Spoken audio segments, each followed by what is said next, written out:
How you doing, man? Mike, what's up? What's up, man? I'm good, man. I like the shirt, Muhammad Ali. Yeah, the greatest ever to do it. You're fighting Marcelo Golm, main event. What do you know about him? What makes him a favorable stylistic matchup for yourself? Man, don't want to sound weird, but I didn't know too much about the guy. I just started watching fight film on him. I know he fought in the UFC a few times. I know he won a few fights on Bellator, maybe 2 fights on Bellator. We both 2-1 on Bellator. I'm not surprised by anything. I've seen a lot of guys that I fought, like Marcelo Golm. No disrespect. It's just I've seen those type of guys before, but a lot of guys haven't seen me. You know, like I think Marcelo Golm's fighting a different. He's fighting a different type of heavyweight at this point in his life, in his career. If we could time travel real quick back to 2014, Bellator 112. You were the first fight of the night, your first fight with Bellator, the first prelim, you won that fight. If someone told you that nearly a decade later in 2023, you'd be not the first fight of the night, the last fight, main eventing a Bellator card in California, how would you react? I think everything happened according to plan. Make it sound like it's prehistoric though. Like I'm young. No, I think it played out the right way. At the beginning of my career, it was a lot more immaturity. I learned a lot throughout the process. So, you know, in the beginning, it was just like me wondering when was the next fight. Wanting to fight for the major organizations and not understanding that the learning curve. I had a lot to learn. I had a lot to take from the sport. So I just think my time away from, being here in the U.S. and fighting for Bellator was a good thing. Because I got a chance to develop. Because I was learning as I went on. I didn't know shit about MMA. When I started training, I just learned how to fight and learned to become more skillful. And then when Bellator called me back, I feel like it's the right time and the right moment for everything. So I feel like I arrived. I've been to like 10 Bellator events, I think. The loudest pop I ever heard was when you defeated Tyrell last, November in Chicago. Get it right, baby. November. Are you expecting a similar reception in this one, even though we're in California? Are you expecting some cheers?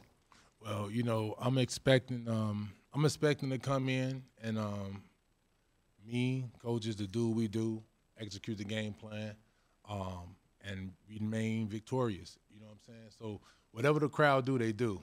Mm-hmm. But they'll do it in a good manner, though. And then lastly, I got to ask about my good friend, Commander Dale Brown. Detroit Dust. He seems to be under the impression that you learned a couple things from him. Would you agree with that? You know what? The nose thing. I'm not gonna lie. I'll give dude the credit. Like, I literally was in a position in a choke, and I reached back, and I heard coach saying wrist control, stick in there, and then I was like, you know what? I'm a wrist control. I put my hand. I felt something poking up. I'm like, it's a nose. I just pushed it back, and I looked at the video. I'm like, damn, I actually did that with dude. What I learned in the hallway, and I was in a panic situation. So I guess it worked out. That's exactly what he told me, just the way you said it. That's exactly what he said to me. Like, so I'm like, damn, I was just in a position. I'm like, let me just touch something. I got long arms. So I guess that's what happened, though. Thank you, man. Daniel James, how are you on fight week when you're headlining, my man? Man, I feel great. Fight week, headlining, main event.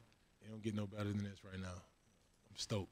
You look like you're wearing it well. When you were on my show, we talked a little bit about what your goals are. I want all the media to hear it, okay? So with a win over Marcelo Golm, what does Daniel James want to accomplish here in Bellator?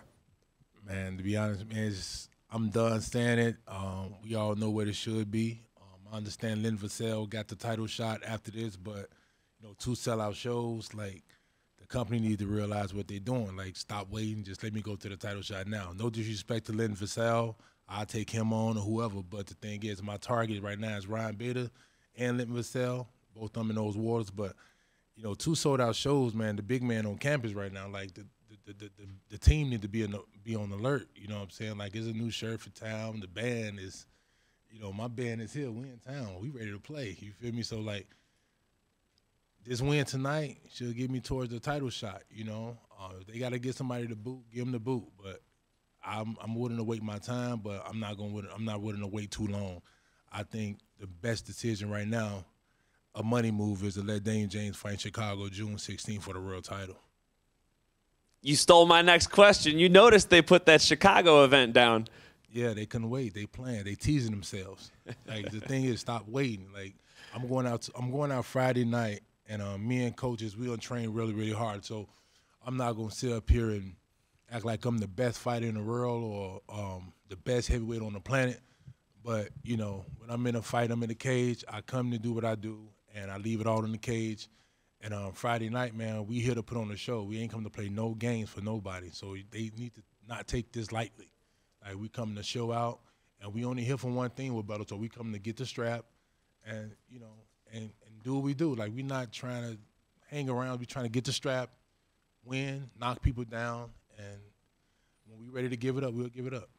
You've always been a big, powerful athlete. You've always been able to sell so many tickets in Chicago, the charity work you do. I mean, you could go on and on for the reasons why you have so much support in your home city. Seeing that June event, does that make you want to let your hands go in this fight, get a first-round knockout, so you got no damage, and you move on to June? Does that make you want to finish this fight? I'm trying to stay pretty as possible. I'm trying, you know what I'm saying? I'm trying to stay pretty as possible, but the thing is, I want to get in the fight, get it over with early. You know, I'm not the guy to go out and say I want to get it over with super early. But like, this is the first time I think I can honestly say my coaches even heard me say I want to go and get it over with just like that. I need a full training camp. I'm ready to get it over with fast in a hurry, and take a few days off and go back to training and get ready for June. Like, that's going to be a sellout crowd. So soon they announce that. People need to get their tickets today. It's on my face going to flyer.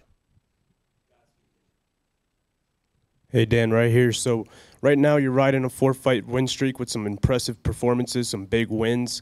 Before that 4-fight win streak started, were there any changes that you made to training or anything that you did to that you blame for this, you know, success? I have no regrets on anything that I've done within the sport in life, but especially in the sport, I checked that the regrets at the door. I just feel like that it was times in my career that I had to really understand that, like, I don't have the green light. You're not always going to be the man. You know what I'm saying? Like, I played sports all my life. I always been up front. You know what I'm saying? So I had to accept the fact that this is a whole new lane for me. And it's people that's been doing this since they was 8, 9, 10, 11, 12 years old, and they have a big learning experience. And I say, I'm coming into this game at the age of 20-some years old, you know, and I'm coming in trying to be an amateur at the age of 28, you know. So I had a crash course with this. So when I disappeared a little bit, I just took it for what it was. I just said, let me just take my time and learn. Don't blame nobody else for your failures but yourself. And that's how I got better. I just fought through everything. And do you believe that this 4-fight win streak is kind of your hot streak? This is the streak that's going to be the one to get you to the title, and you know, this is your run right here. Is that what you think? Yeah, I'm done. Like, I'm not trying to sound arrogant or cocky or anything. That's not me at all. You know what I'm saying? But like, it's no more losing. It can't be. You know, it can. You know, I just gotta. If I execute and do what I've been taught and what I've been training, you know, like, there's no way I should be able to lose a fight at this point in my career. You know, I'm on a 4-fight winning streak. I fought the best, and I fought some of the toughest in the world. And, you know, when you go to Russia, you don't go to win. You know, you go to an organization like that, you're brought over there as a feeder.